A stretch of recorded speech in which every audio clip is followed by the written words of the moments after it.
নমস্কাৰ, মই হেমা চৌধুৰী গগৈ। আজি আপোনালোকক এটা খুব ধুনীয়া পৰিৱেশ দেখুৱাবলৈ গৈ আছোঁ। এই পৰিৱেশটো দেখিছে নহয়, এই পৰিৱেশটো হৈছে গোলাঘাট জিলাৰ কছাৰীহাট বনগাঁও শ্ৰদ্ধাৰ ৰাজুমণি বেজবৰুৱাৰ দাদাৰ ঘৰৰ পৰিৱেশ। এইটো হৈছে আমাৰ সদৌ অসম কবি সন্মিলনৰ কেন্দ্ৰীয় অনুষ্ঠান চোতাল।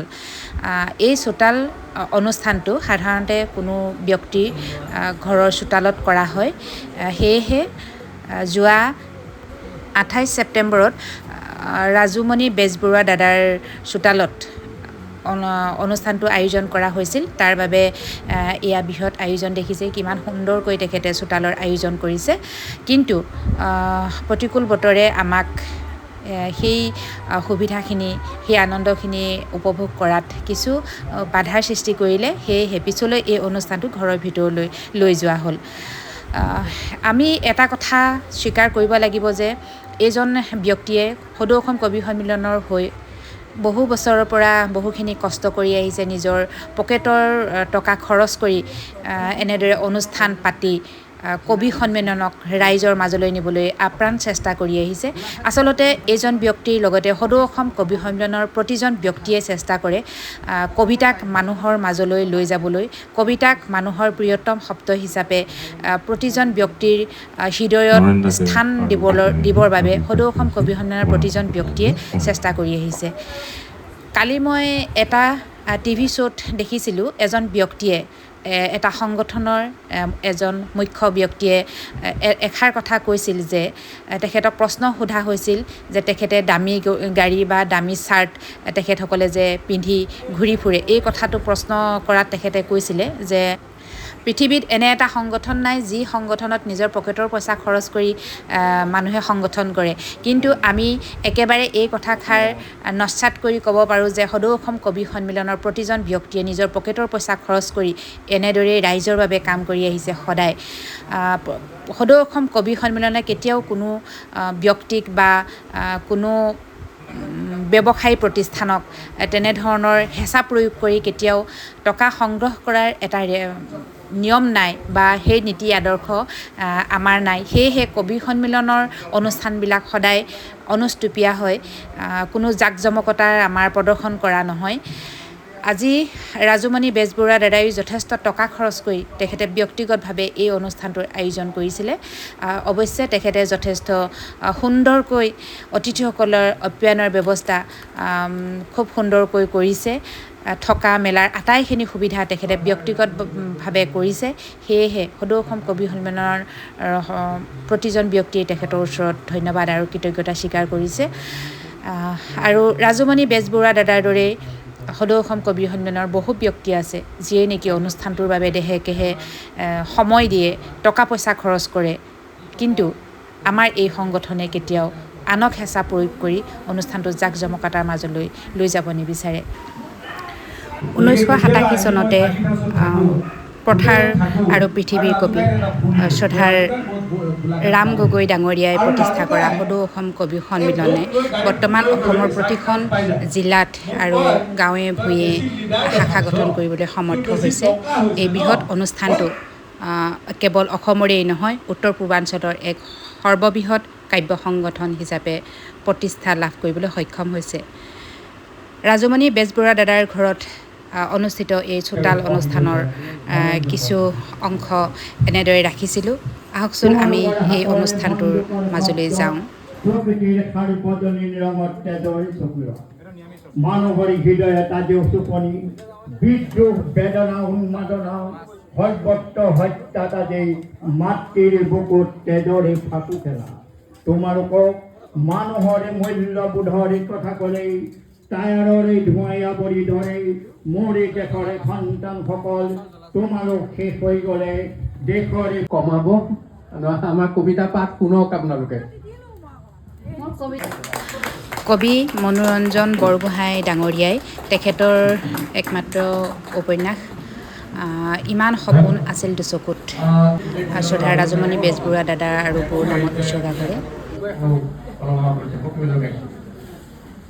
এদিন মেঘবোৰ নামি আহি মোৰ চোতাল ভৰিবহি, আকাশৰ পৰা মেঘবোৰ এদিন নামি আহি মোৰ চোতাল ভৰিবহি, সাগৰৰ ঢৌবোৰে এদিন মোৰ চোতালত নাচিবহি, প্ৰকৃতিৰ সমস্ত সৰু শাওনৰ বলীয়া বানত পুতি যোৱা কলিজাৰ এফাল সাতাম পুৰুষীয়া ভেটিটো সিকথা আৰু তথাপি জীৱন চলি থাকে তুলসী চালে।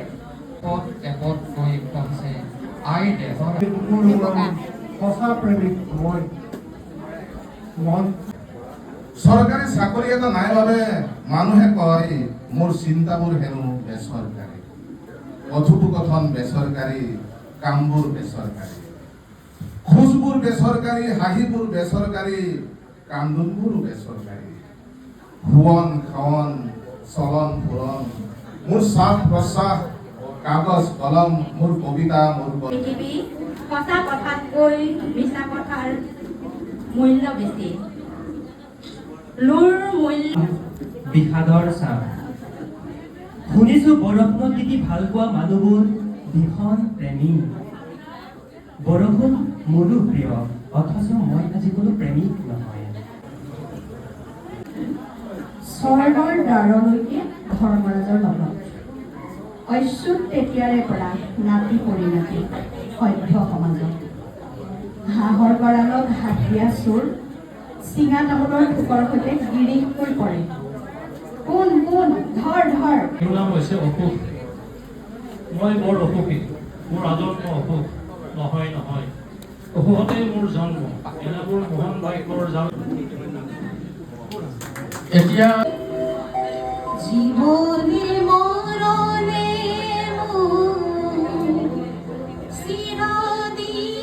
মানে খুব চমুকে ক'বলৈ গ'লে অভিধানত থকা অৰ্থ।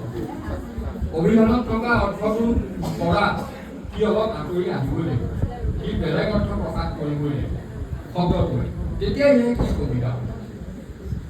তাৰ পিছত উপমা ৰূপ ক্ষেত্ৰকল্প এইবিলাকৰ কথাটো পিছত দিয়া যায়, কিন্তু মূল কথাটো হৈছে আমি যদি গদ্যক যদি গদ্য বুলি কওঁ, গদ্যক প্ৰত্যেকটো শব্দৰ আভিধানিক অৰ্থটোৱে গুৰুত্ব লাভ কৰি থাকে আৰু কবিতাত আভিধানিক অৰ্থটো চেৰাই অভিধানত থকা অৰ্থটো চেৰাই সি বেলেগ এটা অৰ্থলৈ যাব খোজে, সেইটোৱে কবিতা। গতিকে মই এই কবিতা কিতাপখন ইতিমধ্যে এই অনুষ্ঠানতে ৰাজুমণি বেজবৰুৱা দাদাৰ আওতাত এমুঠি জোনাক কাব্য সংকলনখনিৰ পুনৰ সংস্কৰণ উন্মোচন কৰা হয়। কবিসকলে কেৱল অসমৰ ইমূৰৰ পৰা পৃথিৱীৰ ইমূৰৰ পৰা সিমূৰলৈ এটা কবিতা পাঠ কৰিবৰ কাৰণেই নিজৰ পইচা খৰচ কৰি যাব পাৰে, সেয়া কেৱল কবিসকলেহে পাৰে। এটা খুব সুন্দৰ অনুষ্ঠান, ইয়াতো অসমৰ বিভিন্ন প্ৰান্তৰ পৰা অহা কবিসকল একত্ৰিত হৈছিল।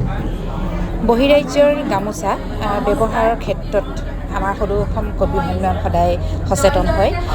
সেই গামোচা ব্যৱহাৰত 90% সফলতা লাভ কৰিছে। সদৌ অসম কবি সন্মিলনে যি পদক্ষেপ লৈছিলে, সেই গামোচা ব্যৱহাৰ নকৰাৰ যি সিদ্ধান্ত, সেই সিদ্ধান্ত সফল হৈছে, সেইটো এটা খুব ভাল লগা কথা।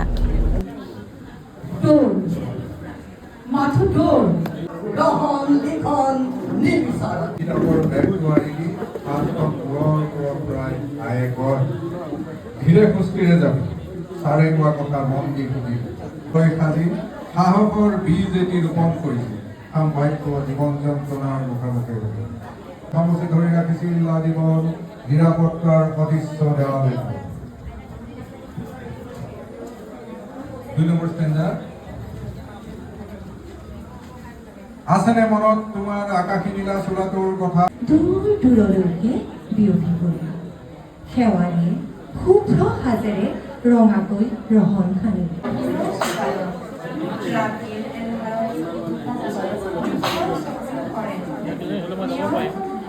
পাঠ কৰিবলৈ লৈছোঁ। বয়সে হেঙাৰ পাতিলেও মনৰ হিচাপতে কবি বসন্তৰ দৰে আহিনৰো আছে নিজস্ব এক ঠিকনা। বসন্তৰ মনত সম্পদৰো অকণিও ক্ষতিপূৰ্ণ নাই। পাৰাপাৰহীন সেউজীয়াবোৰক তেতিয়াৰে পৰা নিষ্কিন শিল্পী আছিল তেওঁ। আজি নাচ দিব নাচ, তুই দিবি ঝুমুৰৰ নাচ। নৱমা দুখ এটাই বুকুৰ ভিতৰত অভিমানী মনটোৱে পুৱাৰ সৰুজৰ কিৰণে বেহুবেদি জলঙাৰ জীৱনৰ এৰি অহা দিনবোৰ অনুভূতি লৈকে শুভেচ্ছা জনাইছোঁ আৰু মোৰ এটি কবিতা পাঠ কৰিবলৈ কৰা কৰিছোঁ। মোৰ কবিতাৰ শিৰোনাম বসন্তৰ দিনবোৰ। বসন্তৰ কোনোবা এটা বিয়লি মানেই বুকুত পোচাকৰ ঢল এটাই ৰি দিয়াই উঠে মনটো। বসন্তৰ কোনোবা এটা বিয়লি মানেই বুকুত পোচাকৰ ঢল এটাই ৰি দিয়াই উঠে মনটো। যিদৰে মানুহবোৰে এন্ধাৰতে অন্ধবিশ্বাসী এই মানুহবোৰক মই কেতিয়াবা লগ ধৰোঁ। পোহৰতকৈ এন্ধাৰক আপোন বুলি ভবা এই মানুহবোৰক নাম দুখৰ বন্যা। মোৰ কবিতাৰ শিৰোনাম শৰৎ অহাৰ বাটেৰে। স্বচ্ছতাৰ প্ৰতীক মোক এজন সঁচা মানুহ লাগে। নামটোনো কি, কামটোহে আচল। চিনাকি লগা অচিন কবিৰ মুখত চিৰসেউজীয়া শব্দৰ মৌ নানা কি কৰে গুণেহে তলে। কবিয়ে শব্দৰ কঠীয়া পিছে সেউজীয়া কৰিব বিচাৰিছে পৃথিৱী। এটি জোনাকীৰ পোহৰ চলি অতীন্দ্ৰিয় সপোনটো উটি উঠে। তোৰ চোতালৰ তুলসী হওক হেঁপাহৰ এগত বহুত অবাক লাগে আপোনাৰ অমানসিক অত্যাচাৰ। তুমি মানৱ 6-4-7 নম্বৰ ক'ত নাই তেনে ৰোগী। এখন নীলা পৰ্দা বগা বগা ইউনিফৰ্ম। চৰাই কাণতে গুণগুণাই যোৱা এজাক বতাহ, কি যে অনন্য মোৰ চৌপাশ। এই যে তালে তালে বাজি আছে গান, কি যে মহাচন্ন প্ৰেমৰ পৰিৱেশ। যেন ভাল পোৱাৰ বীজ সিঁচাৰ কথা। বুকু ফালি সিঁচি দিলো বীজ, গমকে নাপালো হৃদয়খন খামোচ মাৰি ধৰিছিল। মনে মনে বাঢ়ি আহিছিল, বাঢ়ি সেউজীয়া ওফন্দি উঠিছিল। নদীবোৰ চঞ্চল হৈছিল, বাঁহীৰ মাত নজনাকে অসুৰীয়া হৈ পৰিছিল। মলয়াৰ বাট ধান পাতে নাচি উঠিছিল। ভাল পোৱাৰে দুখ পাই আনিছিল মনৰ পথাৰ। ধানো হৈছিল চৰাই উৰিছিল। চম্পাৱতী বিয়া নোহোৱাকৈ থকা নাছিল। চকুৰ প্ৰথম মিলনক কোনে বুজাব কোঁৱৰ। মোৰ প্ৰতিটো উশাহত গুণগুণি উঠে তোমাৰ গান। মোক খুটি নালাগে, ভাল পোৱাৰ গতি লাগে। মোৰ কলিজাখন চোৱা, এটা মূৰত তুমি আনটো মূৰত মই। আবেলি আহিল, ধান পকিল, কথা বাঢ়িল। ভৰ বাৰিষাৰ প্ৰেমৰ বৰষুণত তিতাৰ কথা। বাঁহীৰ মাতত কত উজাগৰি নিশা কটোৱাৰ কথা। তুমি জানো নাজানা? সকলোৱে ভাবিছিল মোৰ মৃত্যু হৈছিল। অধিকাৰ হেৰুওৱা নিৰ্বোধৰ দলত মই নাই। গান গাই কবিতা লিখি প্ৰচণ্ড জেদত তোমাক তো যুদ্ধৰ খবৰ পাই দুৰ্যোধন লৈ আহিছে যুদ্ধক্ষেত্ৰৰ পৰা। শয়নকক্ষত আছে গান্ধাৰী আৰু ধৃতৰাষ্ট্ৰ। আই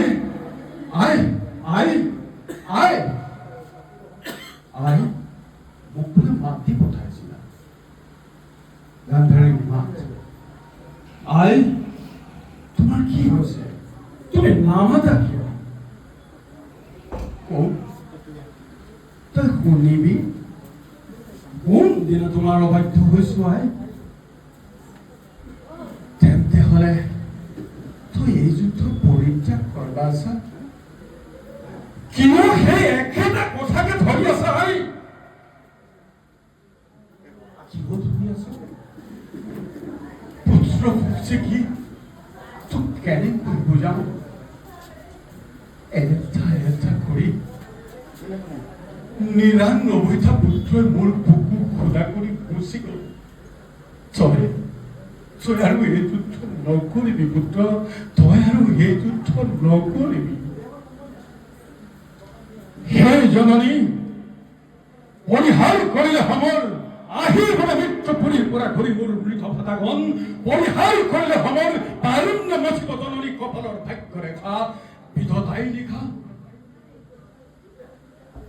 তোমাৰে মচিব তেৱে বিধিৰ বিধান।